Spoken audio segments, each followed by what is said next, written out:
our psychology is to provide for today and not really worry about tomorrow. It's about finding food, eating it, and then doing the same again. Now, today's guest is Carlton Crabbe. He's been on the show before. He's a good friend of mine and he's a financial expert. You've got 5 years left to live.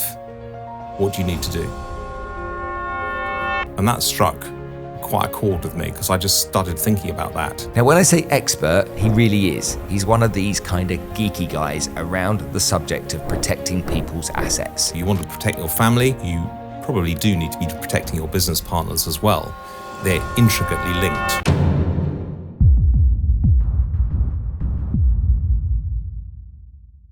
Hi everyone, and welcome to this episode of the podcast. Now, today's guest is Carlton Crabbe. He's been on the show before. He's a good friend of mine and he's a financial expert. Now, when I say expert, he really is. He's one of these kind of geeky guys around the subject of protecting people's assets. So today we're going to discuss what happens if you're a shareholder or a partner or a part owner in a business and you die. Where do the shares go? Who inherits them? What inheritance tax do you have to pay? And how can you protect against all of those things should they happen to you? Because the reality is, with sensible planning, and knowing what to do and getting it nailed exactly, it can save you thousands, if not millions, and in some cases, tens of millions that goes to the taxman that doesn't actually need to. So let's get straight into this episode. Get your notepad ready, get a pen ready, and listen up to what Carlton's got to say, because I think for most of you, this is really valuable information. Cue the music.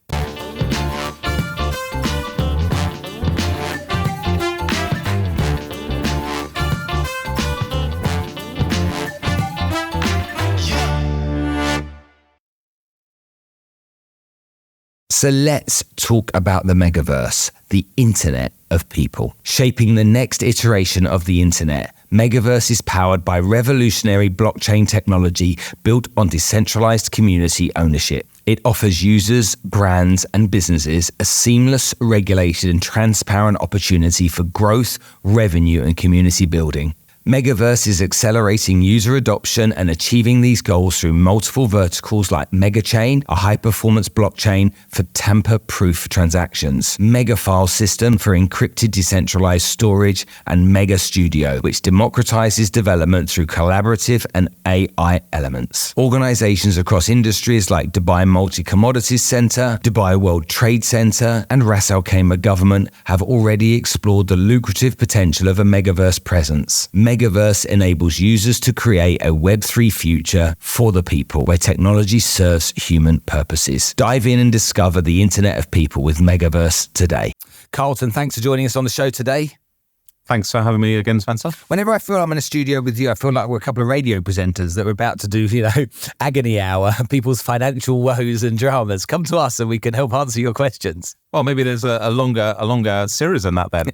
Hopefully we are in some way. Now, you've been on the show before. We've talked about some interesting subjects, but I suppose my first question to you is, why do people not like financial advisors? That's a controversial question. It's a good question. There's probably a couple of aspects to that.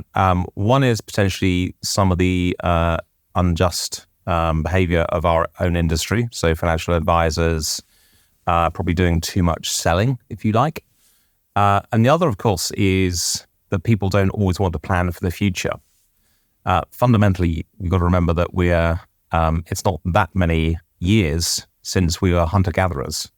I know that sounds a bit of a stretch of the imagination, but our psychology is to provide for today and not really worry about tomorrow. It's about finding food, eating it, and then doing the same again. And actually, we're very myopic like that. And so any form of future planning, financial planning for business, etc., it becomes very difficult for us to do. And so I think you've got two things colliding there. One is we don't really want to plan too much for the future because we're not wired to do that. Psychologically, we're not wired. And secondly, it is sometimes the industry itself which causes, we cause our own problems sometimes as well. Let's dig into that a little bit. We have the theory, or of every financial advisor would have had this comment on the back of talking about retirement planning, and that comment would be, "I might get run over by a bus tomorrow." And so how do you then deal with that client that thinks, I might as well just live for today? And then we have the very real scenario of the fact that, you might get run over by a bus tomorrow, but what if you don't? What are you going to do if you get to the age of 65 and you don't have enough money? Or what are you going to do when you sell your business and it doesn't go your way? What are you going to do if you die and somebody else inherits your business? What are you going to do if you don't structure everything efficiently? Do you want to pay more tax than you need to pay? All these types of really important questions come up. And I think that a lot of the time, whilst you say financial advisors, sometimes, every industry, there's dodgy lawyers, there's dodgy doctors, Harold Shipman, we can go through every industry and find bad and good. But when I look at it, I think that a lot of the time we don't speak a language that people can understand. And I think the reason that people like Martin Lewis have become successful is that he speaks the everyday man's language. He talks about credit cards and interest rates in a way that you can get it. He talks about a Tesla, an ISA, a PEP, or whatever. A PEP, they don't exist anymore, but I'm sorry, my age. But he talks about these types of vehicles in a way that people can understand. And I think a lot of the time this industry has been really focused on being product-led rather than understanding problems. And I do believe that a lot of financial advisors ask good questions. I really do. But I think, to me, the financial advisors in the world need to see themselves as the fifth emergency service. Now, that might sound a bit extreme, but we've got the police, we've got ambulance, we've got fire. Then we've got the Automobile Association if your car breaks down on the side of the road. What is the financial advisor there to do? He's there to stop you messing up your finances and protect you against the kind of situations that you could face. But as we look at retail financial services, I think they separate themselves as well from retail financial services and corporate financial services. And what really is the difference? When I look at it, I'm like, what is a company? It's just a group of people, isn't it? It's just a group of people that got together to try and create something that they know something about that could make some money and be successful. So how is that different to an individual's personal finances? I'd argue it's all the same thing. It's dealing with money, it's dealing with risk, it's solving problems and making sure that whoever has access to that money or its potential can get the most out of it. Would you agree? Yeah, I would probably agree. There's a lot in what you've just said. So just to pick up on one of the points, it's probably nearly on 20 years ago, Spencer, I attended a conference on financial planning in London. Here where we're recording the podcast. That must have been fun.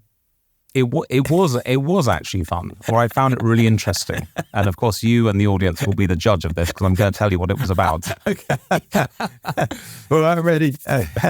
I found it interesting and found it really helpful in terms of the perspective in which to approach clients. And the financial planner who was teaching this has got decades of experience. And he said, one of the questions, if the client gives you permission or agency to ask, is ask them this question. You've got 5 years left to live. What do you need to do? Mm-hmm. And that struck quite a chord with me because I just started thinking about that. And then the next question was related to that. It was, you've got 5 years left to live. What do you need to do? And what are the things that you haven't achieved that you want to achieve? And that got me thinking even more. And then there are some other questions in there, but one of the others that I resonated with was they said, okay, you got 24 hours to live. Who is it that you didn't get to be? And at that point, I must say, perhaps this is a bit much for a wet podcasting recording day, but I choked up a bit. Really? Because I just thought, yeah, if I had 24 hours left to live, who was it that I didn't get to be? And, what haven't I done is the other big question that comes to your mind. So if we just take those and perhaps just come back out to your wider question, if we're asking those of ourselves, and I think we should ask them of ourselves, I think they're really good questions to ask personally, then we probably need to be asking our clients who we work with those questions, both in the family context and also in their business context. Not necessarily quite that hard hitting because this was a kind of fairly intimate group of people. But if we can ask that sort of question, and the answer, certainly for businesses and families we should look at the protection side first, because those that we love and those that we're in business with, we may not love them as much, or maybe we love them more than our spouse. But those are the people closest to us in our lives, aren't they? Our families, typically, and or our business partners. So what is it, if we're not here, what will happen? I think we had the rains in Dubai last week. And the word insurance is such a grey word, isn't it? So miserable. It's like drizzle insurance. It's not exciting. But it's really interesting because the people that sell insurance are making people pay for something to cover a situation that may never happen, unless it's life insurance, of which they'll definitely die. But they pay this money in case your car crashes. Pay this money in case there's a flood. You'd be hard pushed to convince people there was going to be a flood in Dubai. Yes, so what we're doing, okay, when you're going to pay this premium for this insurance that's going to protect your contents if the rains come so heavily that your house floods. All right, mate, yeah. That's not on the list of priorities. And lo and behold, what's gone and happened, the floods have come in when nobody expected it, and all of those claims have taken place, and now everyone's getting better insurance because they now realise the importance of it.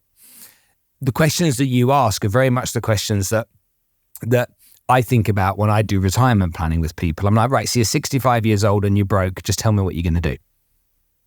And then people look at me. I'm like, that's all I want to know. So you're 65. You haven't planned for any of this. You've got your carriage clock or your whatever it is, your gold watch from the company. They've said, thanks very much. I'm like, what are you going to do for the next 25 years? And they look at me, and then the instant response is, well, I'm going to keep working. And my response to that is, okay, so you can guarantee your health when you're 65. You can guarantee you won't have had a heart attack. You won't have had a stroke. You can guarantee. But then also answer me another question. How many people in your company were employed in the last 12 months that were over the age of 65? And they're like, none. I'm like, so what makes you think you're going to be working? So you get to 65 and you don't have enough money. Tell me what you're going to do. And people generally don't have an answer.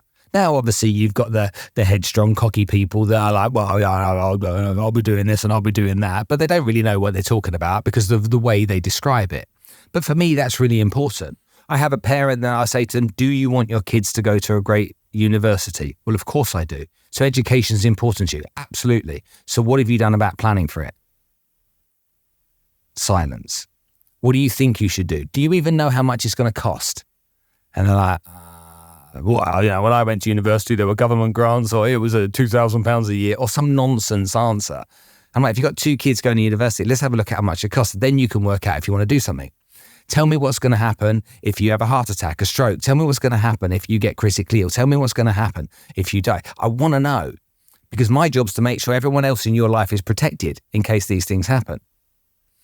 That's when people start to realise. So it's like, we don't need to be talking about products. We need to be talking about solutions for problems that your clients and my clients are going to create, whether we like it or not. Today, I want to talk about businesses more than I want to talk about individuals, though. And I think that a lot of the time, I see a business as a group of people, but I look at businesses and I'm scared for business owners, because I believe that business owners think, number one, that business is going to be the route to all of their success. And number two, believe that the people they work with are other shareholders or directors in the business are always going to be their best friends and we can always trust each other. And that scares me, because there's time and time again examples of where that isn't what's happened. What kind of examples have you got where businesses that you've seen have created a problem for themselves and you were able to solve that? I think that's right, Spencer. I think the fundamental piece is, we start out with a plan in business, and I know you're a business owner, and I'm a business owner, and I know how exciting it is when you first start your life as a business owner. You've got all these great ideas, whizzing around your heads, and so on and so forth. But it is much harder to start thinking about things, certainly when you're starting out for a business or in the early years, about what happens when it goes wrong. And you're right to highlight some of those things. One of the things that could go wrong is you may not make it. Make it to, whatever that looks like, make it to selling your business and, getting a lump of cash in for it. to growing your business, you may it may not get to that stage because you may not be here to carry on growing it. And then, of course, your business partners as well. If you have business partners, and of course, most small businesses are one or two people. But if you've got more than one or two people as well, how are they caring? How are you caring for each other in that business? It's like an extension of the family, really. You want to protect your family. You probably do need to be protecting your business partners as well, because they're intricately linked. So a quick example, if we had a simple example of two shareholders, they own 50% of the company each, then, they're growing the company, and that the share or the value of the company is increasing, right? That's what businesses are about. We're not talking about charities, we're talking about businesses. The idea is to make a profit so that you can grow the business, presumably, and have a good life in terms of your income. But what happens during that period as you're growing the business if one of you is no longer there? So if you and I are in a business, for example, if you weren't here or I wasn't here, what's going to happen?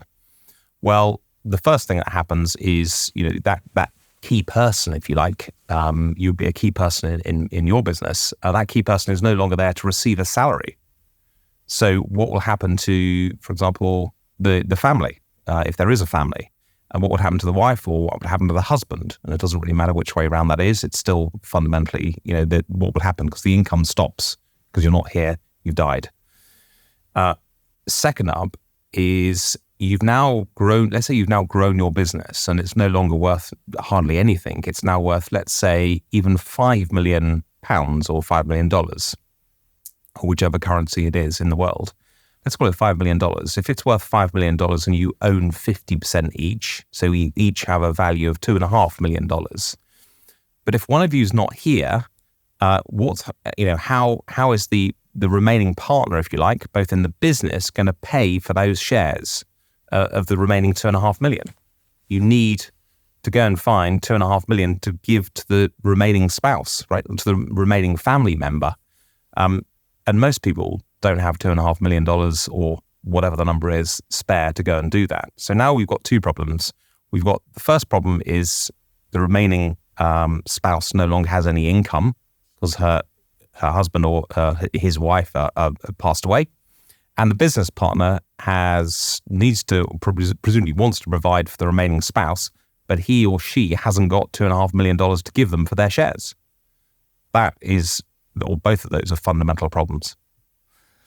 Okay, so I had a conversation with somebody the other day, and he owns 30% of his company, and he has a shareholder that owns 70%, and they've worked together for 15 years. And the other shareholder is an old guy in Dubai, okay? So he's like in his mid-80s, but he's the majority shareholder. And I said to the guy who's the minority shareholder, I said, so what happens when he dies? He went, well, what do you mean what happens? I'm like, well, he's old, so he's going to die eventually. So what happens if he dies? Do you get the shares, or does his wife inherit the shares? And he looked at me, he said, what do you mean? I'm like, well, they're his asset. You've been building this company for him over these years, essentially.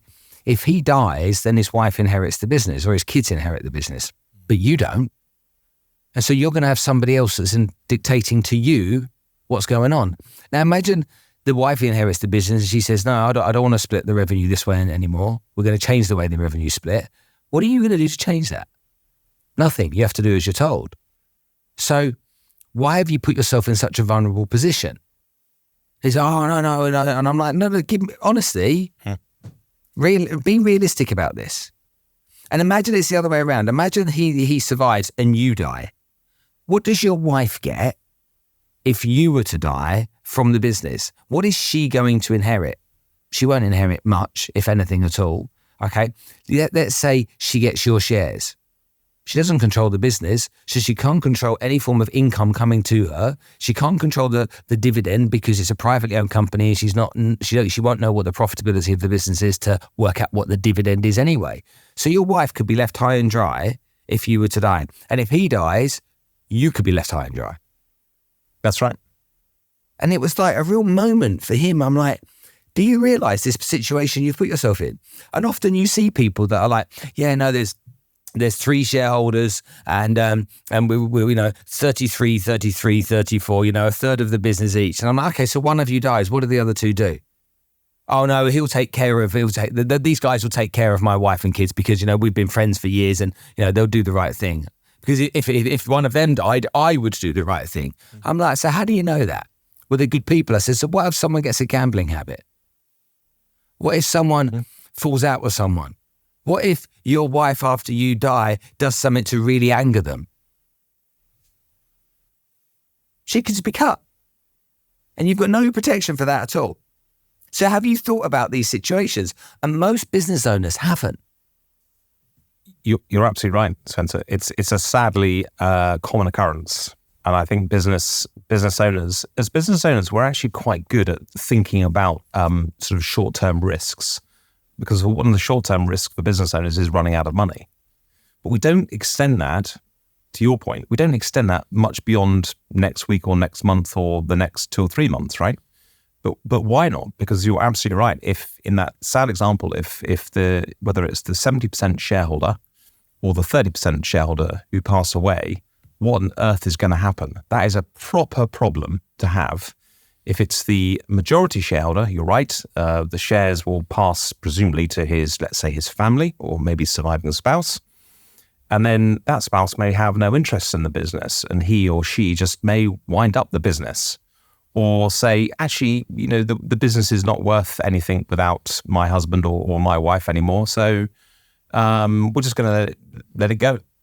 And the 30% shareholder, as you rightly said, hasn't really, unless there's some interesting contractual agreement, hasn't really got a leg to stand on.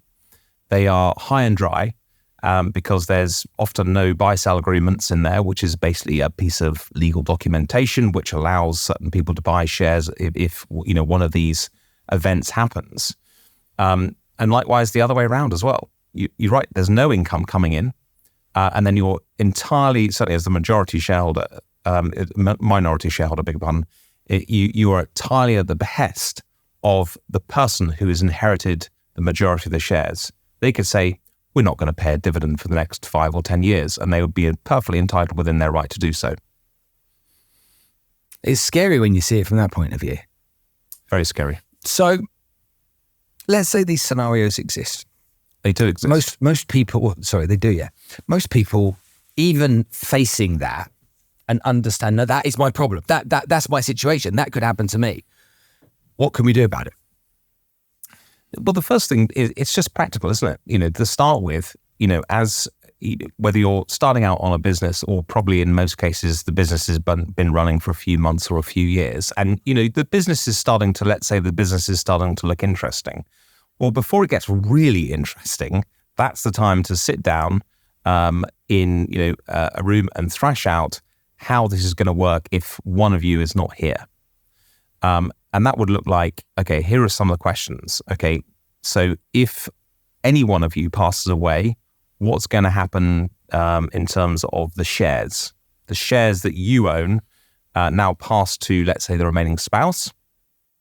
And, what are we going to do? Are we going to pay, a certain amount of money for those shares because the spouse won't have any interest perhaps in the business, or because the minority shareholder, I should mention this earlier as well, the minority shareholder is also going to suffer from a cost basis because, the remaining shareholders are going to be able to determine what the price of the shares are unless there's a formula in place for it, which is another important point in terms of this planning.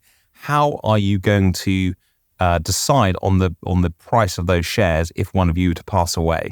Because they're what's called illiquid, which means to say not many people would probably want to buy them because it's a small business and it's very dependent on these 3 people in your example.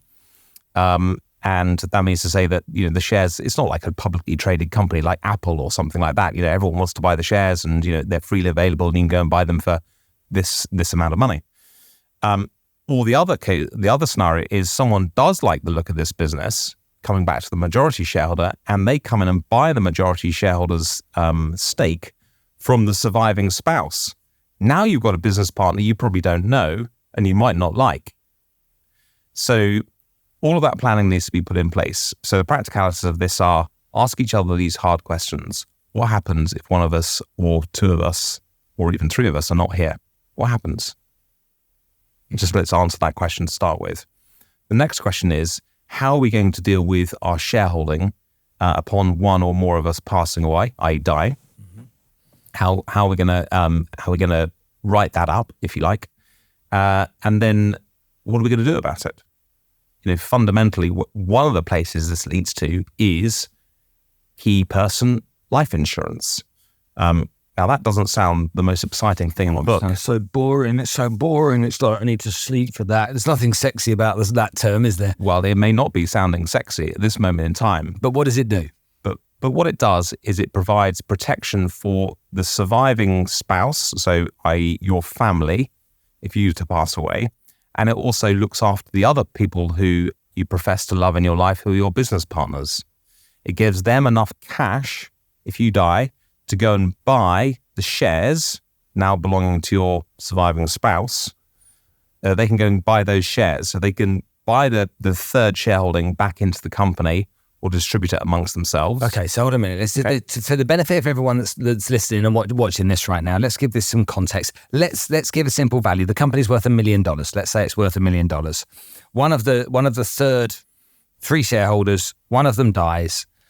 The key man life insurance essentially is an insurance policy that will pay an amount of money, which is the value of those shares, back to the other shareholders so that those shareholders can buy those shares back from the inheriting wife. Is that correct? That's correct. In its simplest form, that's absolutely correct. Okay. And so then no more is there a problem. So then the other two shareholders then essentially become potentially 50-50 or whatever combination they want to be. The wife has now received the money for the shares, so she can get on with her life. She's no longer in any way going to infringe upon the business or have an influence on the business, and the other two guys crack on and build it as they go from there onwards. That's right. Yeah, absolutely right. Okay. That's a good way of putting it. So the surviving spouse has been paid out for the shares.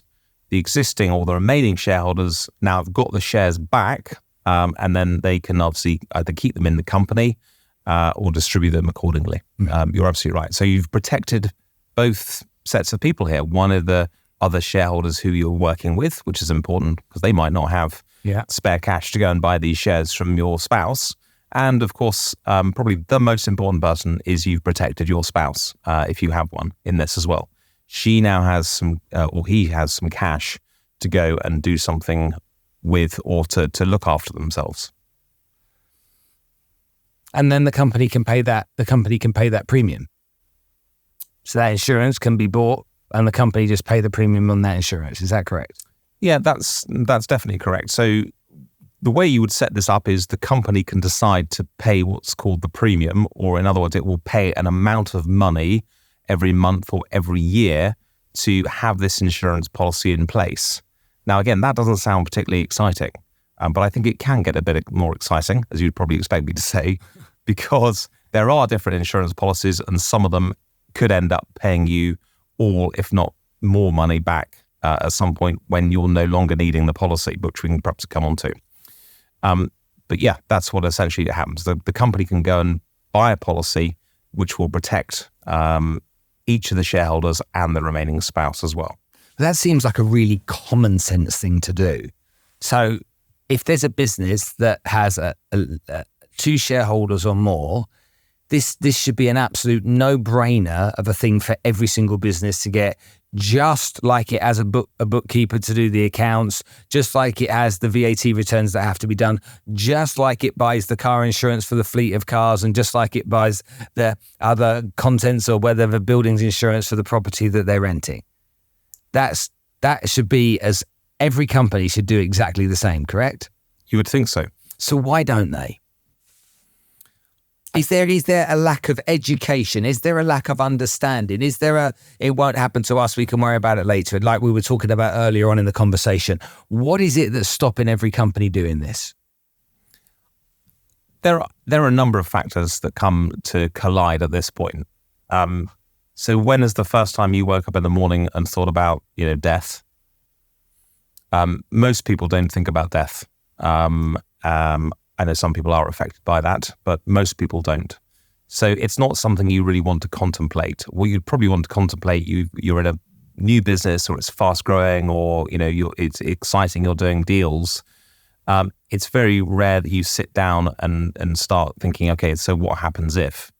And it comes back to the point I was saying earlier. We are very myopic as human beings. We are very short-termist in our understanding. It's about let's do the deals that are on the plate today. We like the dopamine hit, which is all around doing deals and getting stuff done inside the business. But this is about making an investment in the business. It's about making an investment in each other, and of course our families for the reasons we've just talked about. The investment that needs to be made is not that exciting on the surface of it, but it's something that we must do, Spencer. I am so passionate about the need for business owners to do this type of planning, to make sure that they are looking after each other and their spouses. It should be part and parcel of the shareholder agreement when you set up a business.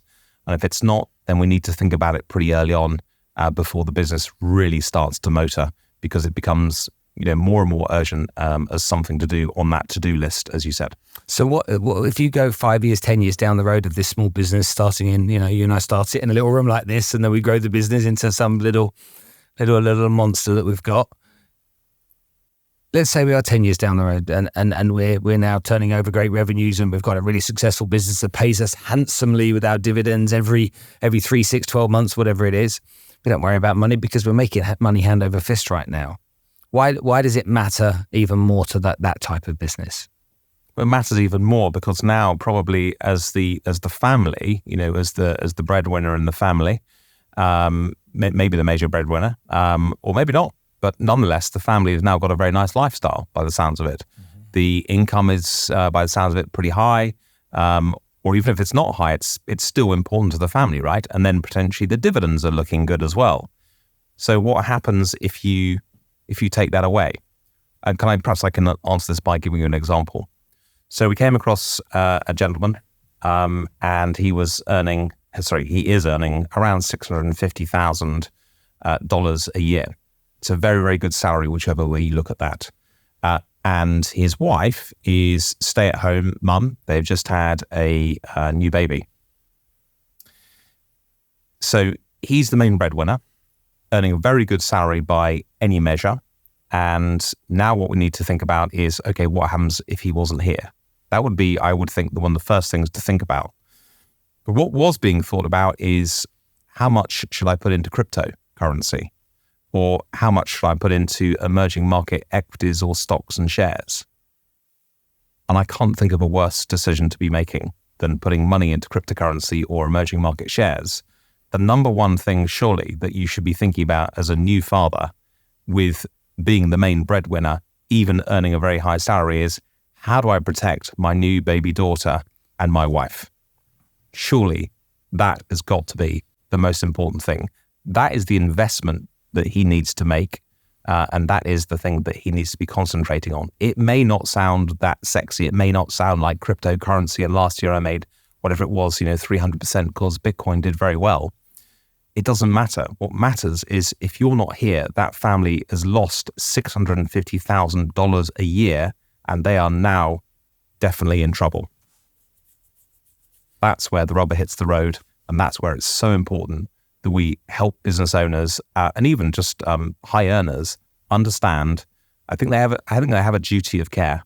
They have a duty of care, and that's sort of legalese, really, isn't it? They have more than that. They have a moral obligation to look after their family first and foremost, above any silly investments. So, okay, well, look, should we take me as an example here? Maybe we can run this little, I'm scared I'm going to share information right now, but hey, let's go for it. So I've got a wife, I've got 2 children. I am fortunate enough to have enough money that I don't need to work anymore. So my income comes from various investments that I've got. I don't need money from any business. What do I need to protect? What do I need to protect? If I was to die, then my family will inherit my assets, and they would be able to live comfortably from that inheritance. So what do I need to protect? It's another good question. I don't know your position intimately, Spencer, but there are a number of things for people to consider. So Depending on who you're married to, there could be an inheritance tax or a wealth tax bill coming down the line, which you might want to provide for, which is more around personal financial planning, isn't it, really?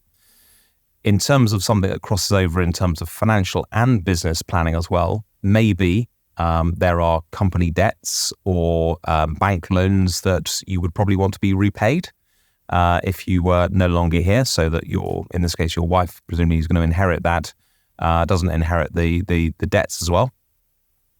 But also if you're in business with other business partners, right? Fundamentally, they will probably, with your successful businesses, they will want to buy your shares from your surviving spouse. Yep. Because, business is generating whatever the business is generating, several $1 million a year. Actually, if you're not here, they will want to continue with that business because no doubt it's their livelihoods. So it may not be your number one priority, but it's probably still the priority, pretty big priority of your business partners. And there are some other, personal things that might. So we look at the right thing to do. Is number one, is protect against my own inheritance tax liabilities that my family might have to pay. Mm-hmm. Okay, that could be a number of millions that has to be paid in inheritance tax. That's one from a personal point of view. And then the other thing is protect against the shares in the businesses, different businesses that I own, and make sure that my wife and my kids then inherit the value of those shares, so that, going back to the reasons we spoke about earlier, the other shareholders then can crack on with the business and my wife and my kids don't have to be involved. That's right. Yeah, because your wife and your children, with the greatest respect, they may not be that interested in what you do in terms of your work. What? It's not only may not be interested, haven't got a clue. So, let's imagine they went, no, we want to keep the shares. If they walked into the office the following day and said, we're part of this now, okay. All in one of the businesses, Danielle or my other business partners could just sit back and say, okay, crack on.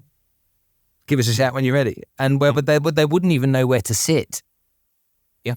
So that would be very common for most partners. I agree. It would. There's lots of women or husbands might go, well, I'll go in there and I'll step in and I'll make it better than it already is. But the reality is, it's not your industry probably. It's not a world and you don't know the ins and outs of how that business operates. And let's not forget that during all of this process, there's probably an awful lot of grief going on, right? Someone has died, fundamentally. Coming back to the kind of the main point of the discussion, someone has passed away. And you don't always make rational business decisions. You don't always make rational decisions when you're grief-struck. So I'd argue that you don't make a lot of rational ones when you're not. And so this is about helping make those rational decisions, right? There is now a lump of cash which is being paid out by some life policy, whether it's a personal life policy or whether it's a key person business policy, that's going to pay for a number of things. It will pay off debts. It will pay any taxes due. It will buy out shareholdings. It will provide an income, or can provide an income once it's then invested for the family that remain behind. There's so many different things that you can do with it. And that's before we've even got on to the next bit, which is actually there are some types of insurance policies which have cash values to them. So you're no longer, because lots of people see pouring money into what's called a premium for a life insurance policy. They see that as money down the drain. It's just another cost. It's another expense, just like the car insurance, right? But the difference is car insurance is obligatory. Key person insurance is not obligatory. Maybe it should be. Maybe we should make it obligatory to make sure that people are looked after. And then, so if we see it more like an investment, so not only an investment in case something happens, but if we are making an investment and that cash value in this product now that we're talking about is growing in value, and you can access that cash value, that, to my mind, becomes more interesting. You're confusing me now. Tell me this in another way. Explain this differently for me so I can get it. Okay, so there's probably broadly three types of insurance, life insurance that we can buy. There's one, it's called term insurance, and term insurance, as you will know, it's for a set period of time. So you say, okay, for the next 10 years or 20 years, I'm going to insure my life in case I'm not here, and it's going to cost me X per year. There's no value to that policy unless you die. That's one. The next one is what's called whole of life, and that is designed to last for the whole of your life, and you will pay a premium or a cost for that for the rest of your life. it will only have value upon your death. Okay. And then the third one is also whole of life. It's designed to last for the rest of your life, but it's also got the premiums going in and it's making an investment. And the cash value of the premium as it grows is now available to you and or the family and or the shareholders as well. And that's when it becomes a bit more exciting, hopefully. So basically my premium is broken down between insurance and savings or investment of some sort. And so it has a combination of both of those things. Correct. That's right. So it's now doing two things. It's protecting either your shareholders or your spouse if you pass away. And you're absolutely right. It's also growing in value in a savings component or a savings part that's also growing in value. And where that can be interesting is what happens when you sell the business. Okay, so we'll go back to our key person insurance for a second. Okay, so I'm growing the business and I'm putting in this premium. Well, before we get to that part, certainly the financial officer of any company, what they don't like is they don't like to see expenses going out, do they? Every month we're paying, or every year we're paying, I'm going to make up the number, $50,000, $100,000 for insurance. That's not something that the CFO of the business particularly likes to see going out. However, if we could then, so coming back to the business owning the policy, the business now owns this whole of life policy with a cash value. Well, now the premiums or the money is going into this policy, which the business owns, okay, because it's got its key holder protection, shareholder protection. And now we've got the ability to see that on the balance sheet. That starts to excite the CFO a little bit more because he or she can see that there's now a growing cash value. So it's not just money lost, okay? It's growing. And there are now two things that the business can do with that. They could perhaps pay it out when they no longer need it. If the key person, let's say you retire from your business as the key person, they could either cash out the policy and keep the cash inside the business. Yeah, as hard cash. They could assign the policy to you and say, thanks so much indeed, Spencer, for all your hard work. Here's your retirement plan or your gratuity, as they call it in the Middle East. Or it's a kind of form of retirement planning, right? Here's the policy with the cash value. You can take an income for the rest of your life. And on top of that, it will still pay your wife and in your case, children, money as well. That starts to be interesting, hopefully, to those shareholders who are making that investment. And then the third one gets really interesting. So businesses I've come across, they're often holding a few $1 million of cash, at the local bank. Well, what are you using the cash for? We're using the cash in case it's a rainy day. Emergencies, yeah. Emergencies, fantastic. Every business should hold that in that kind of form. But what happens if you're holding a bit too much cash, as in, again, we'll take a medium-sized business that's doing very well. It might have $1 million in cash that it wants to keep there, and it might have another, let's say, $2 million, which it's kind of, well, it hasn't really got anything to do with, but it might do something at the future. So we've got $3 million in cash. We know we don't need the $2 million, but we feel comfortable because it's there. Well, why don't we put that into a whole of life cash value policy, so a key person policy for the business, but knowing that as the shareholders and the business owners, we can borrow the money back, as the business can borrow that money back and they can use it at any time. And why may that be important? Well, if we're doing sort of widget manufacturing or whatever, now we've got $2 million in a key person policy or perhaps key people policies, but we know as the business that we could access that money if we needed to. That's interesting. So now we've got all our key people protected. We're making an investment which is growing in value, and on top of that, we can borrow it back if we really needed to do something with it, like get a new widget machine or pay for some new marketing strategy or something. So I think that becomes then much more interesting in terms of how we see this. And what's the cost for me to borrow the money back? It depends on the insurance company that you're with. Typically, the cost will be somewhere between 1.25% and 2.75% a year. Okay, so I can borrow the money back cheaper than I could borrow the money from the bank, and the only difference is that my money is now invested, or my business's money is now invested rather than sitting in the bank account. That's correct. So if it was sat in the bank account, it would be at 1 or 2%, let's say. Oh no, interest rates are higher. What are banks paying them? 3%? Some banks will pay as much as perhaps 5% at the minute. Corporate accounts? Not sure about corporate accounts. Okay. So, and also it depends on which part of the world the listener is in. If we just take it in US dollars and real understanding, I'm just trying to work out if it actually makes mathematical sense to do that. Okay, so the way I would look at this is, okay, so let's say you want to borrow some money to go and buy whatever it is for the business. Would you prefer to go to the bank and the bank will probably charge you 6 or 7% interest at the moment? Or would you prefer to go and borrow your own money and just pay, let's say, 1.5 to 2.5%? Yeah, I want to borrow my own money. But arguably, though, if I've got the money sat in cash in the bank, I don't need to borrow it. Correct, you don't need to borrow it. So if I've got this money in the bank account.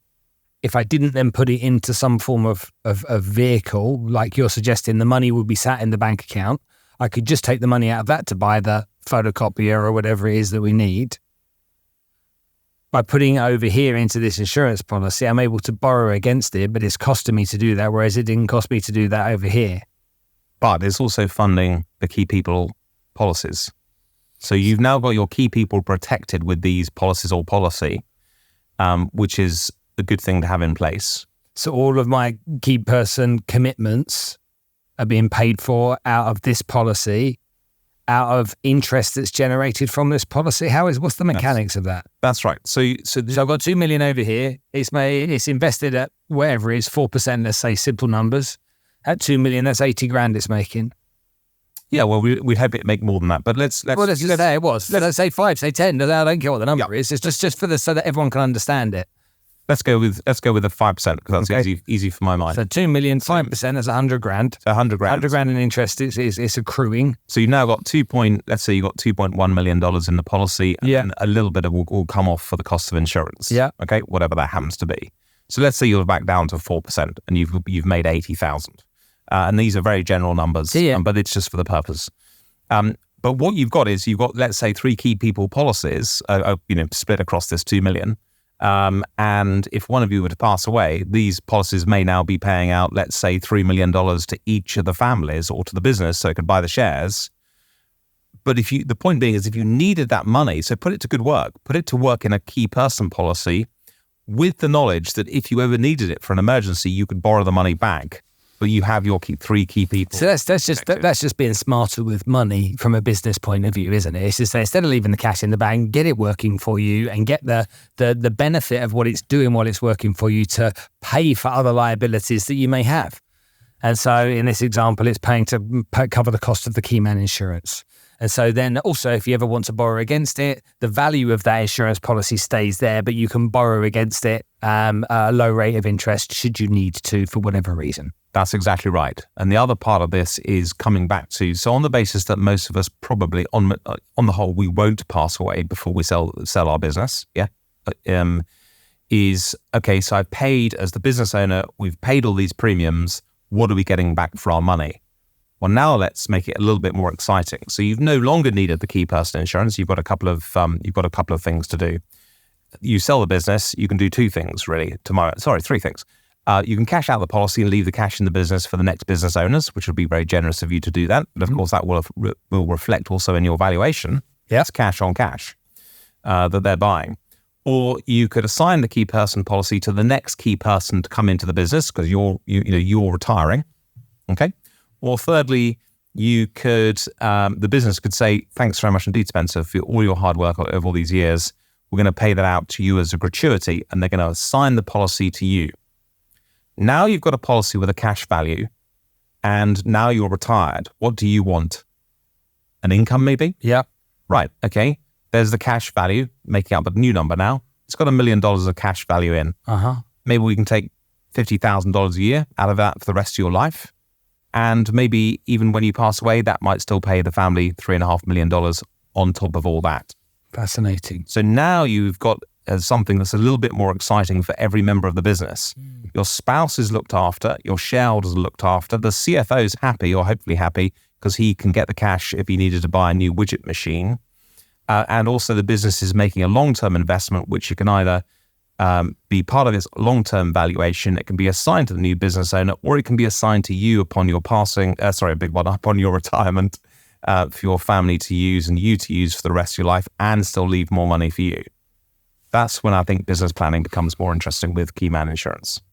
I'd be interested to know the statistics of the amount of key man insurance policies there are that exist in the UK versus the amount of business partnerships there are that exist in the UK, or businesses with multiple shareholders, not PLCs, private companies. Yeah. And I bet it's a tiny fraction of companies that do this. And I bet if we go across to Dubai, where there's not so much younger companies as well, I bet it's a tiny fraction that do this. And so there's two reasons for this, in my opinion. Most business owners won't have ever heard of this. That's the reality, in my opinion. They won't have heard of this. And secondly, first of all, they haven't heard of it, and other business owners haven't either have heard of it and have got a rough understanding of it, but haven't taken the time to implement it, even though they know that it exists. Because there's other things that have come along that needed to be dealt with, and there hasn't been urgency created around it. So what do we do to educate people? How do we go out there? I mean, we're doing a podcast on my show today, so my lovely audience in Dubai are listening to this, and there'll be business owners there going, is that me? Does that mean me? Does that include, should I call Carlton? What should I be doing about that? But also, there's people out there that need to get this education. So what can we do to get it out there more and make sure people are aware?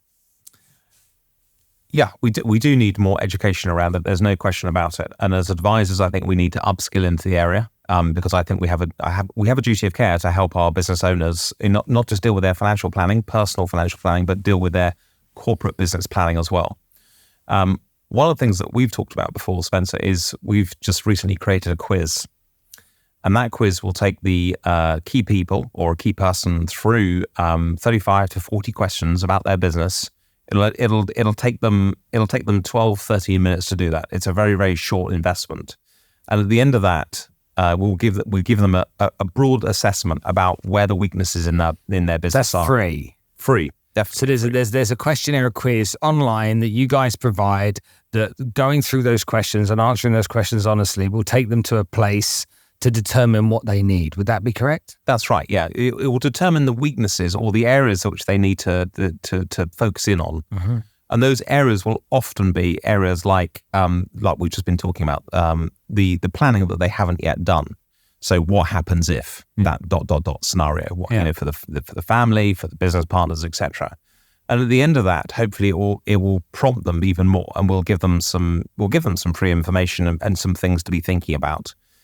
And then from that, if people want to be sitting down with us, which by us, I mean my business, Capital for Life, and also the financial advisors that we work with, including those, of course, at your firm, is sit down and we will help you unpack those questions and those pain points or areas that you haven't considered, and very happily give you some slightly tougher questions to answer. Because only you as the business owner can answer those questions. We can't answer them.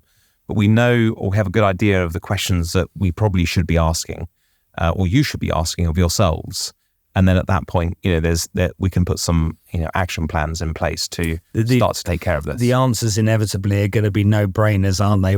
Once they answer these questions, it's going to be a no-brainer that they're going to need some form of structure in place. It's just getting them to that point. Okay, so how do people access this quiz? So online. So is there a website they can go to? How does it happen? That's right. It will be on the capitalforlife.com website. Capitalforlife.com. So don't go to that website. Go to a website called Finsbury. That's right. Yeah. Do to another one. I tell you what we'll do. Make it easy. We'll put all of these links into the content that we share out there, because people will just want to click on it. Nowadays, people don't even listen to this stuff on was it www? What was that, Maureen? www. What? Add is not capital. Is that K? Yeah, with a dot or with a capital C. .uk.co. What? What do you mean? Luckily, Google's pretty smart. It'll find Capital for Life pretty quickly. Sure. So they can do this quiz. By doing this quiz, it then generates essentially this understanding of what they need to do. Then after that, then you guys will get in touch with them and then help them answer those types of questions. Yeah. Yeah, that's right, and that's free.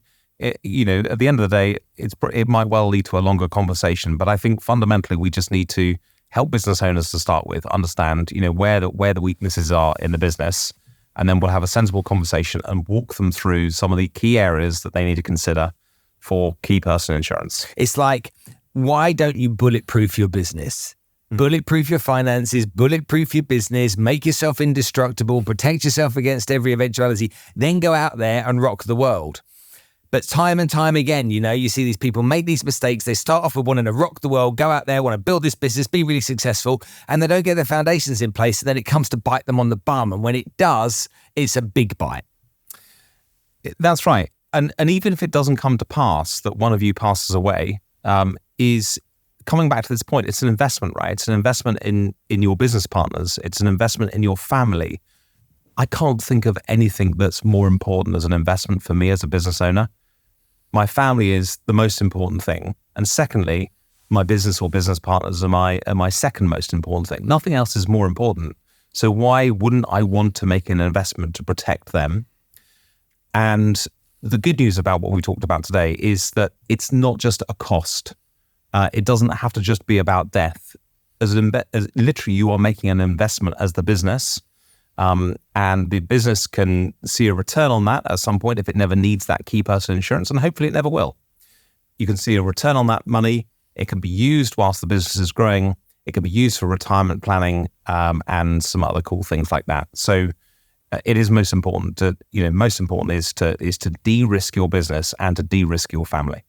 Carlton, thanks for coming to join us today on the show. Good information, really valuable. Everyone check him out. Thanks very much indeed, Spencer. Thanks for having me.